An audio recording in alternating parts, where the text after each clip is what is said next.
All right, welcome to The C.L.I.M.B. This is the show dedicated to helping singers, songwriters, and indie artists like you create leverage in the music business.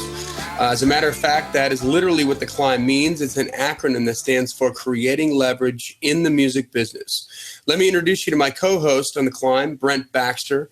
Brent's an award-winning hit songwriter with cuts by Alan Jackson, Randy Travis, Lady Antebellum, and Joe Nichols, and many more. He helps songwriters turn pro by teaching the art and the craft and the business of songwriting.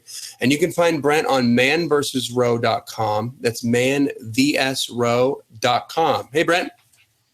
Hey, Johnny. How's it going? I'd like to introduce everyone to my co-host here, Johnny Dwinell.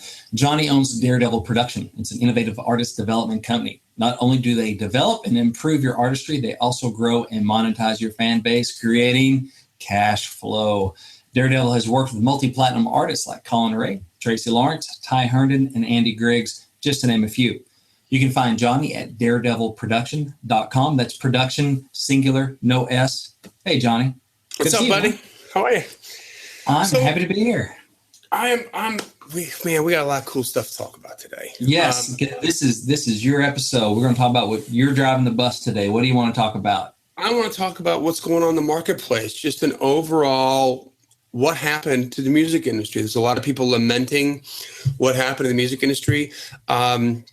I've got a positive outlook on it. I'm really actually excited. Oh, you're that guy with a positive outlook. That guy. I've heard of you. I haven't met too many of you, but I've heard of you. It's me. Rothschild said in the 1700s, when there's blood in the street, there's money to be made. And that is the truth. There's never been a better time, if you're an artist, to connect with your fan base and be able to create real value in the marketplace from your laptop, from your home. You don't need 5 different committees of people whose egos and whose businesses are going to get in the way of your progress. You can do it yourself, and you just need to be a student of the game and understand why things are happening the way they're happening. And you need to be aware. You have to have awareness of what's going on. You can't be naive about what's happening in the music industry. So that's what I want to talk about. Cool. I think that's great because I think, the world is changing. And if people, I read this book a couple of years ago called Who Moved My Cheese? And it's a very simple book, but it's these rats these mice that were in this cage or in this maze, and every day the cheese was in the same spot. And then one day somebody moved the cheese, and some of the rats just stayed there waiting for the cheese to show up again. And some of the other, mice went and looked for the cheese where it was now. And we got a lot of artists and a lot of people in the business just still waiting there at the end of that maze, waiting for that cheese to show back up. And it ain't coming back the way it was. It's somewhere else. So I think this is a really important thing to talk about because, man, people need this information. Times have changed. Yeah, has been moved. You remind me of a study that Darwin did when he came back and he stated that when it comes to a species, it is not the most intelligent of a species that is going to survive. It is not the strongest of a species that's going to survive. It's the most adaptable because things are always changing. The cheese is always being moved. Yes. So the more that you can understand that and embrace that, the better you're going to be. So let's just jump right in. I mean, let's just talk about the state of the music industry for a second. Tom Petty's one of my favorite artists. Love him. Let's just talk about pricing for a second. Let's talk about what record labels are feeling right now. In 1978, Damn the Torpedoes came out, and we paid $8 for it. That sold, I don't know, whatever, 10 million units or something. It was ridiculous. Probably, don't give me like that. I mean, Refugee. I mean, just a great record, right? But if you take $8 and put that into an inflationary calculator, that's $28.80 in 2015. Wow. That's how much money we're spending on records.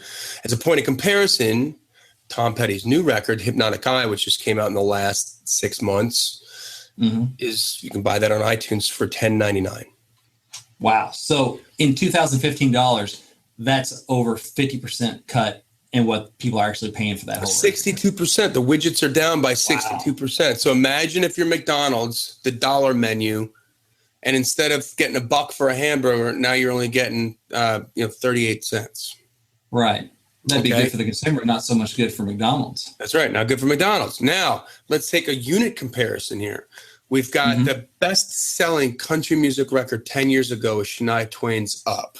It sold 11 million units. Poor thing. Yeah, right? Oof. Would you like to have a cut on that record, huh?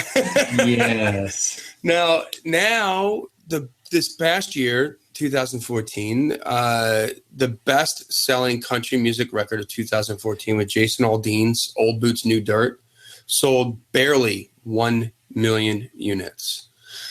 So I want to cry. Yeah. Widgets are down. The price of widgets is down 62%, and we're only selling 10% of what we used to sell. And everybody in the industry is going, man, consumers they want this, they want that, blah, blah, blah. But you know what? People like Jason Aldean, right? Jason Aldean sells out stadiums. He's a huge star. So how is it that Jason Aldean's a huge star, so Shania Twain? And how is it they both had the same access to capital? They had the same amount of promotion. You could argue, Brent, that Jason Aldean got even more exposure than Shania Twain did because there's more country music stations now than there were 10 years ago in the United States. A lot more avenues to get found. There you go. So how is it that he's selling 10% of what she sold? The belly button. It's the belly button. It's the reason when you're presented with something that you like, and clearly he's liked, okay, and he is the most liked artist at the moment this past year by sales. Why is it that people aren't buying it? It's because they just don't feel that it's worth it. So something changed. And I will tell you that it's not the music, it's not the there's like streaming, it's this, it's that, it's free downloads, all that stuff plays in. But you know what? Nobody would have cared if they didn't feel like they needed to go there because what they were getting and what they were paying for wasn't worth it, right? I mean, every day you can go and buy a cheap pair of shoes for a couple bucks from Walmart, and they cover your feet, and they keep you out of the puddles, and they do the job. But why do you spend more money getting shoes? Getting nicer shoes or a nicer shirt because it's not worth it, right? Like you're going to buy those shoes as grubbies. You're not going to wear those as nice shoes or something, right? I mean, right. So the idea is that why don't people feel that it's worth it? And I want to remind people that this is a marketing problem. The market has shifted. The industry hasn't yet. And I'm going to talk about where the market shifted to, but and I'm going to prove that it's a marketing problem because every day we sell bottled, purified tap water, which everybody in this country can get for free. Even if you're homeless, you can get it for free. And we sell it at gas stations for twice the price of gasoline. Think about that. Yeah. Okay. So how is it that we're selling something we can get for free for twice the price of gasoline? Because we feel like it's worth it. So $10 for a CD isn't that much money. And you know who proved that? I'm going to give you a macro. I'm going to give you a micro. All right. The macro is Taylor Swift. Taylor Swift came out with her record in 1989, about the same time Aldean came out with his last year. She has sold over 7 million units of that record. Now, this is what's important is that Taylor Swift, every single prior release that Taylor Swift had was spun in ad nauseum, massive heavy rotation on every country music station forever and ever and ever. And then this new record comes out. They're not spinning any of that on country music radio. Right. It's not a country record. And they stopped spinning all her previous records, which were considered country music records. They're not spinning any of those either. So everywhere you would go to buy Taylor Swift, to hear Taylor Swift, to consume her product, you can't consume it there anymore. So how did she sell 7 million units? And listen, there's a lot of clever marketing involved. I mean, Scott Bichette is a genius over at Big Machine. But, I think a huge portion is the fact that her fans feel like they have a relationship with her. And Brent, you and I go out, man, it's nothing for me. We're friends. It's nothing for me to buy you a cocktail. I'll pay for your lunch. It's $10. No deal. Not expect anything in return, right? Imagine $10 for something that I'm going to own and keep and play whenever I want to in my phone that makes me feel good. So it's not about the money. It's about the marketing.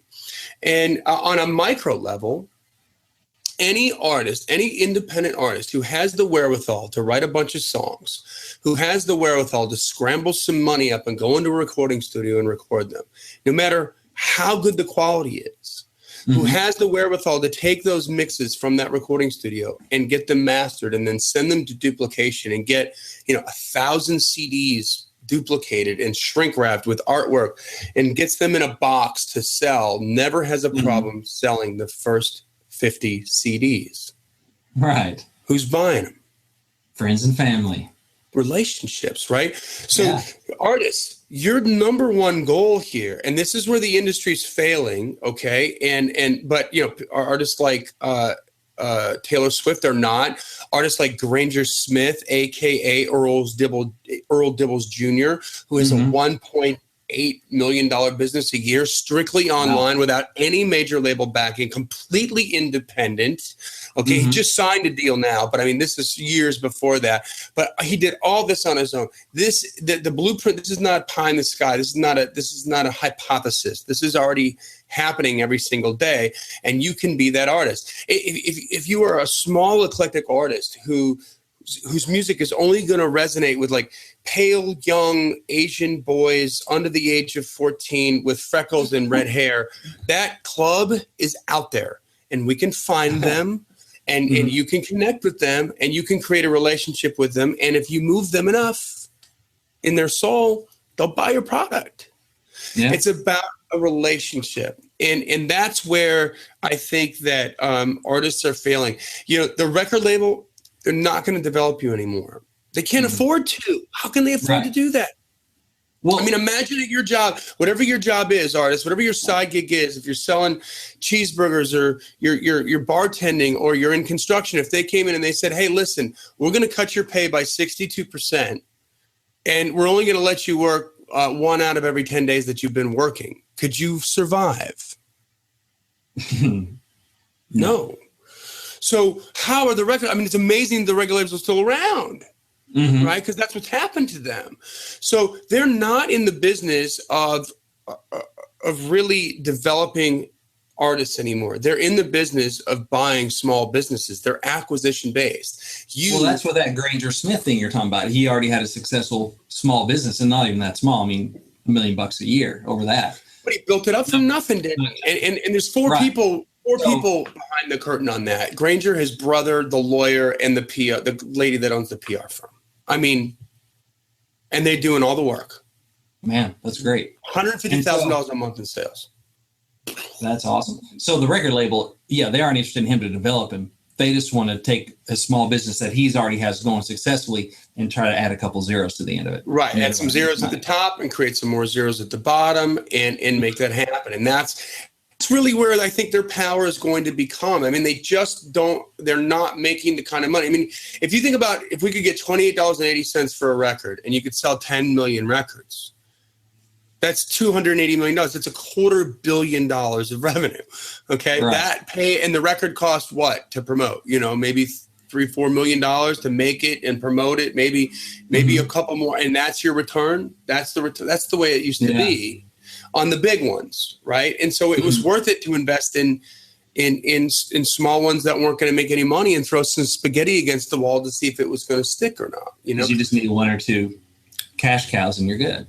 You got to focus on the relationships. I'll tell you that, we work with an artist named Bailey James. She's 12 years old. Her social media right now, after 8 months of hard work, and it's been on everybody on the team with everybody at Daredevil and Bailey and her parents. I mean, blood, sweat, and tears, man. Like every day, like working hours, just working on advancing her career and interacting with people on social media, saying hello to everybody, answering everybody. They have created relationships. They have created a little bit of hysteria. Her social media categorically across the board is blowing away most signed acts.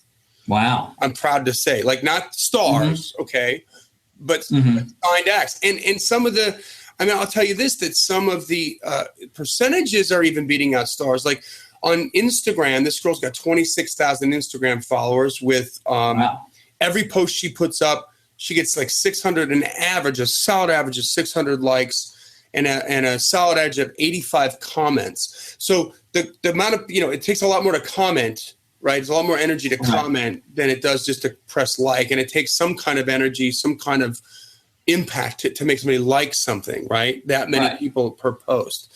So if you look at Bailey James, this 12-year-old girl's comment to like ratio, it's 15 or 16% of the people that like her posts will comment on it. Wow. But if you look at Carrie Underwood's, I mean, now granted, her numbers are huge. She got 2.4 million followers. Okay. So every post, she gets 100,000 likes, but she'll get 1,800 comments. Her comment to like ratio is like 1 or 2%. So to me, that metric means that we're creating deeper relationships with. Right. It's more impactful if somebody's commenting. It's more love they're showing. And this can be done. And so what's going to happen is she's going to come out with that EP, which is going to be released in the next 6 weeks. And we're going to have sales. We are going to have, we're not going to sell the first 50 to friends and family. That's going to happen. And then we're going to sell hundreds more and begin to move forward. But she's already getting attention in the industry. People are starting to look a little sideways at her. They're going to wait and see still because she's young. But she is on the radar screen of some people because, not just because she's got big numbers, but because she's got impact and she has relationships. And that's what the industry doesn't know how to do. So an artist that figures out how to do that, in 7 months' time, very quickly, you're going to see things change and you are going to see an impact in your career, Wow. So that's all I got to talk about, brother. But you know what I want to talk about right now? I want to talk about some love that you're giving out. Some love that the music marketing. I'm sorry. Think like a pro songwriter. It's a book that Brent Baxter wrote that breaks down piece by piece from a man who's been in the business, from a man who's written hit songs, who's had publishing deals, lost publishing deals, gotten publishing deals again, and has you know what I mean? This is the kind of guy you want to learn from. This is Brent Baxter. His book is Think Like a Pro Songwriter, and you're giving it away for free, man, right? I am. I just want to help people learn from some of my mistakes and some of my victories, and so you can find it at giftfrombrent.com. Brent, giftfrombrent.com, and it's a free download. So Think Like a Pro Songwriter kind of walks you through a lot of stuff I think you need to get in your head to get your head right to get where you want to go. So, but I'm not the only one. Johnny, you have a book as well. Why don't you tell us about that one? I do. Music Marketing on Twitter 101. It's a bestseller on Amazon. We demystify Twitter. And we show you how everything works on Twitter, some of the etiquette on Twitter. And we break down, it's a very easy read. It's maybe a half an hour, 30, 40-minute read. And we tell you how to target and gain 1,000 targeted followers every single month for just 15 minutes a day. We break it down into a smooth operating machine. So, I mean, while you're, in between classes or something, or in between tables at a restaurant, you can be expanding your audience and turning people onto your music, man. And you can get that. This is the kind of stuff you're doing with Bailey, right? Yeah, these are the same strategies we use with Bailey. I mean, Bailey's Twitter account is over 22,000, I think, 22,000 followers. So it's it can be. We do it all the time. And we're finding, and we're getting, another episode I'm going to talk about like how to gain contact information, how to own the information. But we're figuring out how to, Twitter is just an amazing way to make that happen. We just took on a new client, Abby Cohen, and just in the last 2 weeks, her mailing list has gone up by, I think, 40% just because we started a Twitter campaign and started putting out content on Twitter and expanding that. It's nowhere near the size of Bailey's yet because we just started working with this young lady, but that's a pretty significant increase in the mailing list, So they need to get this book. So you can get it for free. Where can we get it? Get it for free at giftfromjohnny.com, JOHNNY, giftfromjohnny.com. Just go there, tell us where to send it, and we'll shoot it to you, man. Sounds great. All right, brother. Well, that concludes another episode of The Climb, Creating Leverage in the Music Business. Mr. Brent Baxter, my co-host. Thank you, sir. Thank you, Johnny. Good night, y'all. Keep on climbing. We'll see you. See you at the top.